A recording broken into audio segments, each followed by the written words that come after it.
Good afternoon, Miss Roseline.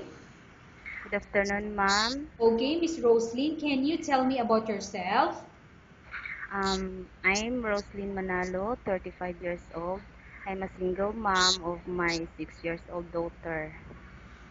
Okay, I have few questions for you to answer, so let's start. Why do you want to work as a maid? I want to work as a maid mom for my daughter's future and for her needs. Why you choose Malaysia when there is a lot of other country? I chose Malaysia, ma'am, because it's near in the Philippines and I think it's a progressive country, ma'am. How are you qualified for this job? I am qualified, ma'am, because I am hardworking, physically and mentally fit. May I know what is your education level is? Um, I'm a college level at Central Mindanao University. What is your recent working experience? I was a promo girl before at Carica and Pau de Arco Products, ma'am. Okay, have you worked abroad before? No, ma'am. Do you have experience of taking care of baby? Yes, ma'am. And whose baby you are taking care of? My daughter, my nieces and nephews. Okay. What about elder people? Do you have experience taking care of an elder? Yes, ma'am. My grandfather before. How old is your grandfather when you take care of him? 67, ma'am. Years Do old you have till any other 72. special skills? Yes, ma'am. I know what special skills do you have? Cooking, washing, and cleaning the house, ma'am. Are you willing to learn new skills? Yes, ma'am. Are you willing to work with a family where the mother-in-law or any relatives stay together?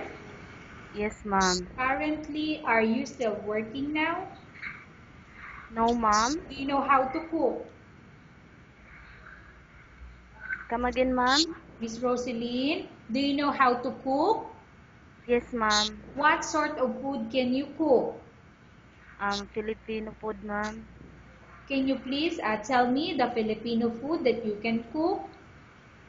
Um, Chicken adobo, pork adobo, fried fish, um, pasta like that, ma'am. Okay. Are you aware that you will have to do washing, cleaning, ironing, and cooking?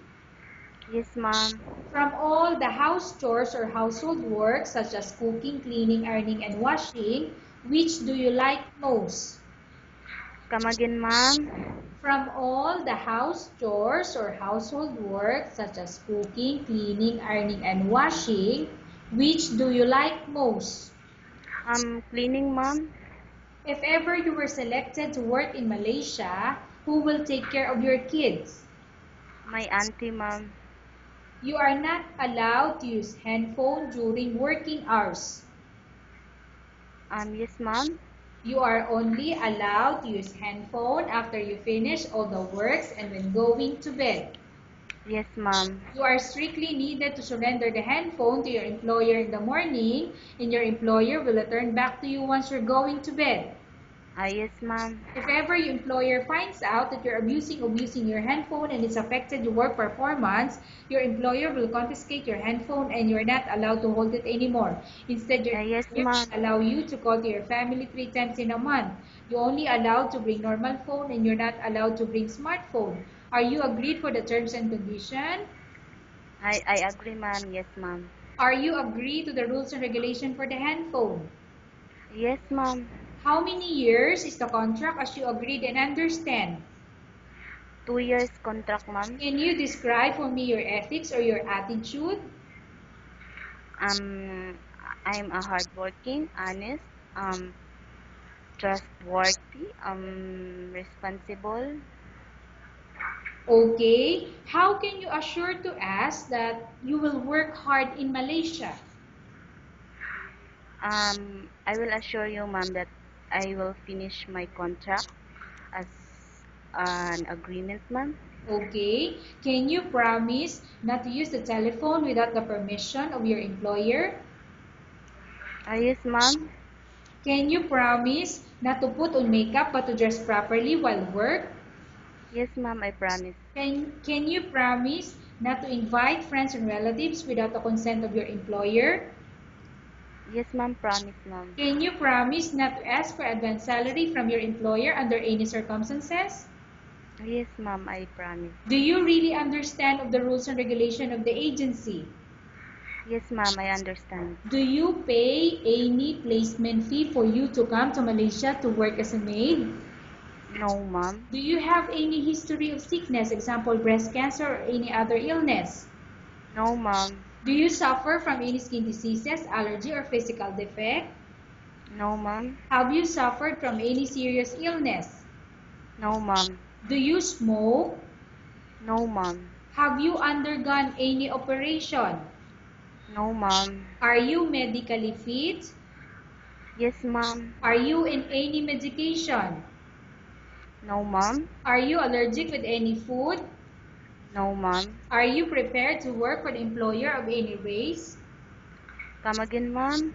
Are you prepared to work for the employer of any race?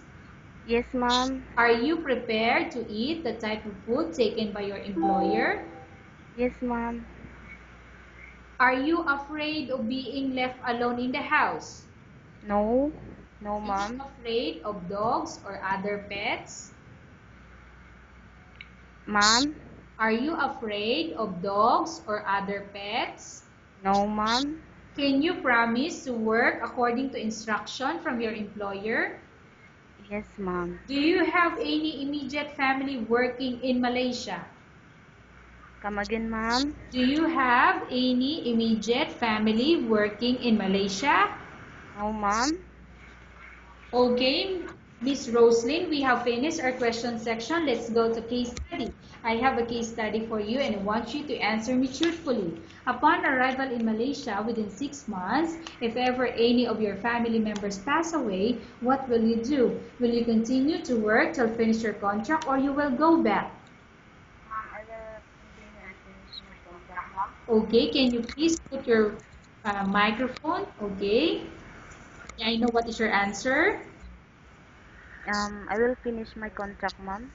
Okay, tell us about yourself and why do you want to work in Malaysia as domestic helper? I want to work in Malaysia as housemaid because it's for my daughter's future and to help my family, ma'am. Okay, Miss Roslyn, what do you want to tell to your employer who watching your video? Um, Hello, ma'am, sir. I hope you will like me and choose me as one of your housemaid because I am honest, hardworking, and someone you can trust to, and responsible.